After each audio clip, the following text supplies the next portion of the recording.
السلام علیکم، میں ہوں سمیع ابراہیم اور آپ دیکھ رہے ہیں ہمارا یوٹیوب چینل۔ آج ٹیوزڈے 17 نومبر سن 2020۔ ایک بڑا سوال یہ ہے کہ انٹرنیشنل اسٹیبلشمنٹ کیوں پاکستان میں حکومت کی تبدیلی چاہتی ہے؟ ہم اکثر یہ پوچھتے، بات تو ہوتی ہے کہ اپوزیشن جو ہے پی ڈی ایم، سعودی عرب ان کے ساتھ ہے، امریکہ کا پیسہ آ رہا ہے، باہر کی قوتیں ہیں، انڈیا اس کو تبدیل کرنے کی کوشش کر رہا ہے۔ کیوں؟ یہ ایک بڑا سوال ہے۔ عام طور پر یہ سمجھ لیا جاتا ہے کہ انڈیا کیونکہ یہاں پر ہیجمنی چاہتا ہے، یعنی اپنی بالادستی چاہتا ہے، کشمیر پر قبضہ نہیں چھوڑنا چاہتا، اور جو پوری دوسری دنیا ہے وہ اس کی اس حوالے سے مدد کر رہی ہے، تو اس لیے پاکستان میں حکومت کی تبدیلی کی بات کی جا رہی ہے۔ اور آئی ایس آئی کو اور پاکستان کی فوج کو نشانہ اس لیے بنایا جا رہا ہے کہ وہ جو بھی سیاسی گورنمنٹ انڈیا کے ساتھ تعلقات بہتر بنانے کی کوشش کرتی ہے وہ اس کو روک دیتے ہیں۔ یہ عمومی طور پر یہ گفتگو کی جاتی ہے۔ اب کسی حد تک تو یہ بات صحیح بھی پڑتی ہے، لیکن تھوڑا اس کو اگر ہم مائنیوٹلی اس کو دیکھیں تو ہمیں وہ سارے فیکٹرز بھی ہمارے سامنے آ جاتے ہیں کہ جس کی وجہ سے سب کچھ ہو رہا ہے، تو پھر ہمارے ذہن میں کلیئرٹی بھی آتی ہے۔ اور پھر آرمی چیف نے جس ہائبرڈ وار کا ذکر کیا ہے، جو انسانوں کے، ہمارے پاکستانیوں کے ذہنوں میں انٹرنیشنل اسٹیبلشمنٹ لڑنے کی کوشش کر رہی ہے، پاکستان کے اداروں سے لوگوں کا اعتماد ختم کر کے ان کو تھریش کرنا چاہتی ہے، ان میں تبدیلی لانا چاہتی ہے تاکہ ان کے خلاف، یعنی انٹرنیشنل اسٹیبلشمنٹ کے خلاف کوئی یہاں پر کھڑا نہ ہو سکے۔ اس کی تھوڑی سی سارا جو معاملہ ہے نا، اس کی جھلک ہمیں دو چیزوں سے ملتی ہے۔ ایک تو پرائم منسٹر عمران خان کا انٹرویو، جس میں انہوں نے اسرائیل کی ریکگنیشن کی بات کرتے ہوئے یہ کہا ہے، اندیا دیا ہے کہ اسرائیل کو ریکگنائز کروانے کے لیے ہم پر پریشر ہے،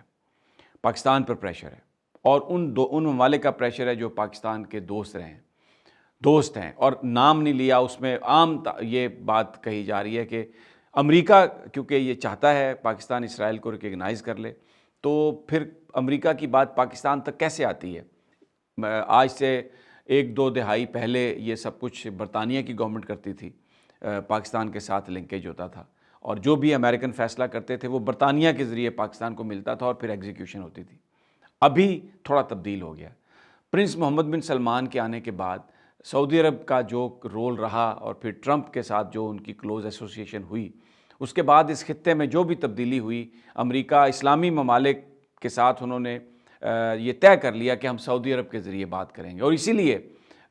جب ریاض میں ٹرمپ گئے، وہاں پر 2 دن قیام کیا، اور پھر ایک اسلامک فورس کا قیام آیا، اور وہاں پر انہوں نے جو بیسیکلی اپنا نمائندہ جو تھا وہ بنایا سعودی عرب کو، کہ امریکہ اسلامی ممالک کے حوالے سے سعودی عرب سے بات کرے گا، اور پھر ہم یہیں سے پالیسی کو لے کے چلیں گے۔ یہی وجہ تھی کہ عمران خان نے اور ترکی کے صدر طیب اردوان نے، ملائیشیا کے پرائم منسٹر مہاتیر نے یہ بات کہی تھی کہ OIC کو تھوڑا افیکٹو ہونا چاہیے کشمیر کے حوالے سے، فلسطین کے حوالے سے، مسلمان امت کو جو چیلنجز ہیں، کیونکہ OIC کو کنٹرول کرتا ہے سعودی عربیہ کے تعلقات امریکہ کے ساتھ تھے۔ تو اب یہ بات جب کہی گئی اور وہ اس کانفرنس کا ذکر کیا گیا جو انڈونیشیا میں بلائی گئی تھی، لیکن پھر سعودی عرب کے پریشر کی وجہ سے پاکستان اس میں نہیں گیا تھا، اور طیب اردوان نے اس بات کو پبلک کر دیا تھا۔ تو ایک تو وہ سارے کا سارا جو معاملہ ہے اس میں جس پر میں بات کر رہا ہوں کہ پاکستان پر جو پریشر آیا امریکہ کا، اس میں سعودی عرب کی طرف سے بھی یہ بات آئی، UAE کی طرف سے بھی یہ بات آئی، امریکہ نے بھی ڈائریکٹلی انڈائریکٹلی پاکستان سے کہا کہ آپ اسرائیل کو ریکگنائز کر لیں۔ ایک تو یہ پریشر جس کی وجہ سے انٹرنیشنل اسٹیبلشمنٹ پاکستان میں، پاکستان کی فوج اور پاکستان کی جو موجودہ قیادت ہے اس سے ناخوش ہے۔ دوسرا، امبیسڈر منیر اکرم نے آج آپ دیکھ سکتے ہیں جو یونائٹڈ نیشن میں تقریر کی ہے، اس میں یونائٹڈ نیشن میں، اقوام متحدہ میں ریفارمز کی بات ہو رہی ہے۔ 2009 سے یہ بات ہو رہی ہے، اور ان اصلاحات کے نتیجے میں جو اس وقت سیکورٹی کونسل میں 5 پرماننٹ ممبر ہیں جن کے پاس ویٹو پاور ہے، جس میں امریکہ ہے، چائنا ہے، رشیا ہے، برطانیہ ہے اور فرانس ہے۔ اب اس میں تبدیلی کی بات ہو رہی ہے۔ یہ 2009 سے یہ پروسیس شروع ہوا، اور اس میں جو تبدیلی کی بات ہو رہی ہے کہ جو سیکورٹی کونسل کی جو پرماننٹ جو اس کی جو کمپوزیشن ہے، اس میں 10 سیٹوں کا اضافہ کر دیا جائے، اور کچھ ممبر جو ہیں ان کو پرماننٹ ممبر بنا دیا جائے، ان کو ویٹو پاور دے دی جائے، اور کچھ نان پرماننٹ ممبر ہو جائیں۔ اب اس میں بھارت یہ کوشش کر رہا ہے کہ سیکورٹی کونسل کی اس کو مستقل ممبرشپ مل جائے، یعنی جس طرح چائنا کے پاس اختیار ہے ویٹو کرنے کا، جس طرح امریکہ کے پاس اختیار ہے، بھارت بھی چاہتا ہے کہ اس کونسل میں، اور اس کے لیے G4 ایک گروپ بنایا گیا، یہ میں آپ کو تفصیل تھوڑی سی دے رہا ہوں، اس میں 4 ممالک ہیں، اس میں جاپان شامل ہے، اس میں جرمنی شامل ہے، اس میں برازیل ہے، اور اس میں انڈیا ہے۔ یہ 4 ممالک مستقل سیکورٹی کونسل کی ممبرشپ حاصل کرنے کی کوشش کر رہے ہیں،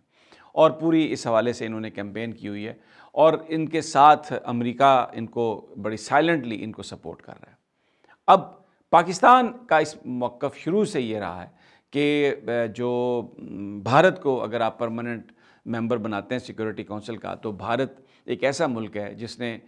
کشمیر پر قبضہ کیا ہوا ہے، جس نے ناجائز قبضہ کیا ہوا ہے، اقوام متحدہ کی جو قراردادیں ہیں اس پر یہ خود عمل درآمد نہیں کر رہا، جو لائن آف کنٹرول ہے پاکستان کے ساتھ اس پر یہ جھگڑا کرتے ہیں۔ اب تک 20 جنگیں یہ ملک کر چکا ہے، جس میں چائنا کے اوپر بھی حملے اس کے شامل ہیں، پھر 7 سے زیادہ آزادی کی تحریکیں ہیں اس ملک کے اندر، اور وہاں پر جو انسانی حقوق ہیں ان کی انتہائی خلاف ورزی ہے۔ تو اس لیے یہ جو ملک ہے اس کو تو بالکل بھی پرماننٹ ممبرشپ نہیں ملنی چاہیے۔ یہ ابھی ایمبیسڈر منیر اکرم نے تقریر کی ہے۔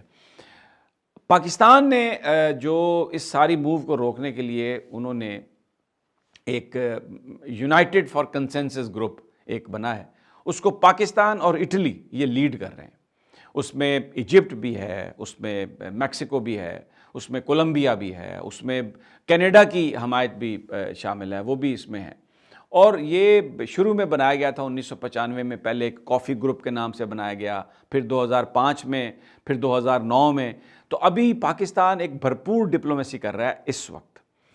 کہ جو بھارت ہے وہ سیکورٹی کونسل کا ممبر نہ بن سکے، کیونکہ اگر بھارت کو آپ نے سیکورٹی کونسل کا ممبر بنایا تو خطے میں جو ڈس بیلنس ہو جائے گا۔ امریکہ چاہتا ہے، چائنا اور رشیا کے مقابلے میں بھارت کو سیکورٹی کونسل کا ممبر بنانا چاہتا ہے۔ چائنا بھی اس حوالے سے پاکستان کے ساتھ متفق ہے، اور پاکستان کا ہم خیال ہے کہ اگر آپ نے اس موقع پر اگر انڈیا کو سیکورٹی کونسل کی ممبرشپ دے دی تو یہ ایک بڑی پرابلم ہوگی، اور پاکستان نے اس معاملے میں ایک بھرپور سفارتی کردار ادا کیا ہے۔ پاکستان نے ابھی تک بھارت کا یہ خواب پورا نہیں ہونے دیا کہ اس کو سیکورٹی کونسل کی ممبرشپ مل جائے، اور یہ اس لیے وہ نہیں ہو سکا کہ پاکستان میں جو پاکستان کی جو فوج ہے، پاکستان کی جو اسٹیبلشمنٹ ہے، وہ ہمیشہ سے پریویل کرتی رہی ہے ان باتوں پر۔ جو جھگڑا نواز شریف صاحب کے ساتھ ہوا وہ بنیادی طور پر وہ انڈیا کی ہیجمنی چاہتے ہیں، اور انڈیا اس وقت یہ جو پی ڈی ایم کی جو موومنٹ چل رہی ہے اس میں جو امریکہ، سعودی عرب، انڈیا ان کے پیچھے ہیں، اور پاکستان میں حکومت کو ہٹانا چاہتے ہیں، عمران خان صاحب کو ہٹانا چاہتے ہیں، پاکستان کی فوج کو کمزور کرنا چاہتے ہیں، ISI کو کمزور کرنا چاہتے ہیں، پاکستان کے عوام کو ان کے خلاف لا کر کھڑا کرنا چاہتے ہیں تاکہ وہ کمزور ہوں، اور ایسی حکومت اسلام آباد میں آ سکے جو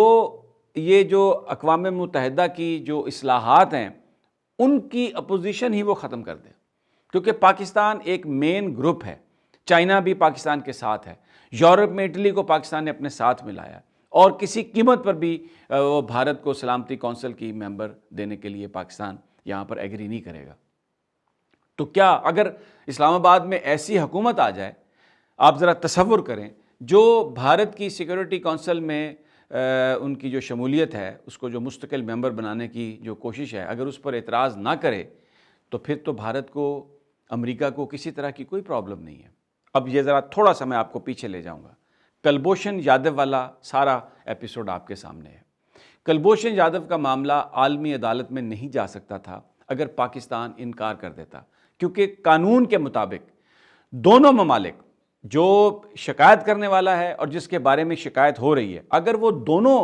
اقوام متحدہ میں آ کر ایگری کریں کہ جی ٹھیک ہے ہم یہ معاملہ عالمی عدالت انصاف میں ہم لانا چاہتے ہیں، تو پھر وہ معاملہ وہاں پہ آئے گا۔ جب بھارت عالمی عدالت انصاف میں گیا، اگر وہاں پر پاکستان کہتا کہ ہم اس فورم میں آ کر بھارت کے ساتھ یہ معاملہ ڈسکس نہیں کریں گے، تو کسی قیمت پر بھی جو عالمی عدالت انصاف ہے وہ اس معاملے کو نہیں سن سکتی تھی۔ لیکن اس وقت وزیر اعظم نواز شریف صاحب نے اس بات کو تسلیم کیا، پاکستانی قوم سے چھپایا۔ ایک یہ کیا انہوں نے، جس پر وہ معاملہ عالمی عدالت انصاف میں گیا اور کلبھوشن جادو کے حوالے سے آپ نے دیکھا سارا وہ فیصلہ اور وہ ساری گفتگو آپ نے سنی۔ پھر دوسرا کیا ہوا، اس وقت پاکستان کے پاس دو ممالک ہیں، یعنی انڈیا اور بھارت، دو ممالک اس میں جھگڑے میں تھے، تو ہر ملک جو ہے نا اپنا اپنا ایک جج وہاں پر نامینیٹ کر سکتا تھا۔ پاکستان کے پاس ایک جج کو عالمی عدالت انصاف میں نامینیٹ کرنے کا حق تھا۔ نواز شریف صاحب نے جج کو نامینیٹ نہیں کیا، تو عالمی عدالت انصاف نے جس وقت پہلا فیصلہ کیا اس میں پاکستان کی طرف سے جس جج کو ہونا چاہیے تھا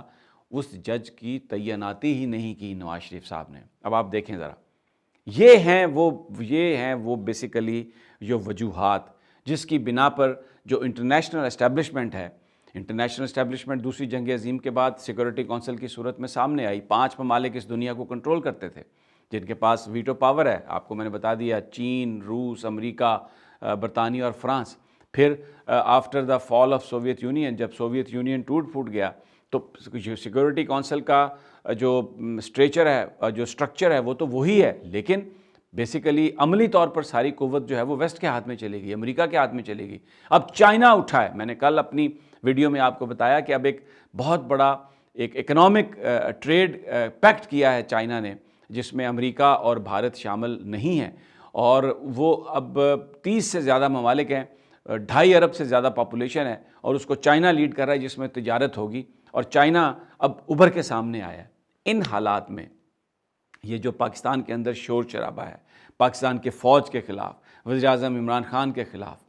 یہ سارا معاملہ اس لیے ہے کہ ایک بہت بڑی موو ہو رہی ہے اقوام متحدہ میں بھارت کو سیکورٹی کونسل کا ممبر بنانے کے لیے، اور تاکہ پاکستان اس کی اس شدت سے مخالفت نہ کر سکے جو ابھی کر رہا ہے اور اس کو روکا ہوا ہے، اس کو ہٹانے کا ایک یہ بیسٹ طریقہ ہے کہ اسلام آباد میں ایسی حکومت ہو جو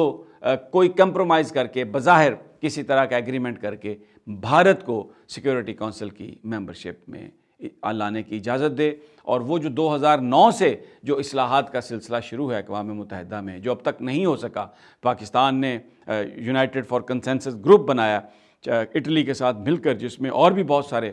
ممالک شامل ہیں اور وہ انڈیا کو روک رہے ہیں، G4 اس میں کوشش کر رہا ہے، تو برازیل اور جاپان اور جرمنی انڈیا کے ساتھ مل کے وہ چاروں مستقل ممبرشپ حاصل کرنا چاہتے ہیں، تاکہ، اور ابھی تک جو ان کی پرپوزل ہے کہ 10 اضافہ ہونا چاہیے ممبر کا سیکورٹی کونسل میں، اس میں 4 پرماننٹ ہوں اور 6 جو ہیں وہ نان پرماننٹ ہوں، الیکشن کے ذریعے وہ آئیں۔ تو دنیا کی اسٹیبلشمنٹ میں آنے کا جو بھارتی خواب ہے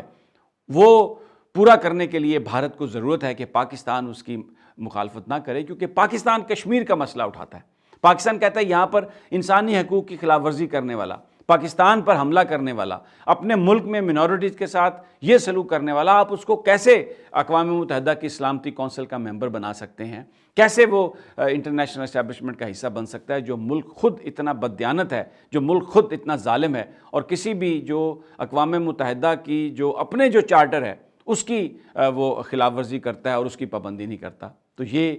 آپ کو بیسیکلی یہ میں نے ساری چیزیں اس لیے آپ کے ساتھ شیئر کی ہیں کہ یہ موو اس وقت ہو رہی ہے، اور پاکستان کی حکومت پریشر میں ہے، اور یہ جو اپوزیشن ہے یہ ایک بہت بڑا جو پہلو ہے اس ساری تحریک کا وہ میں نے آپ کے ساتھ سامنے آپ کے رکھا ہے۔ تو میری اگلی ویڈیو تک مجھے اجازت دیجیے، انشاءاللہ مزید انفارمیشن کے ساتھ جلد حاضر خدمت ہوں گا۔ اجازت دیجیے، اللہ نگہبان۔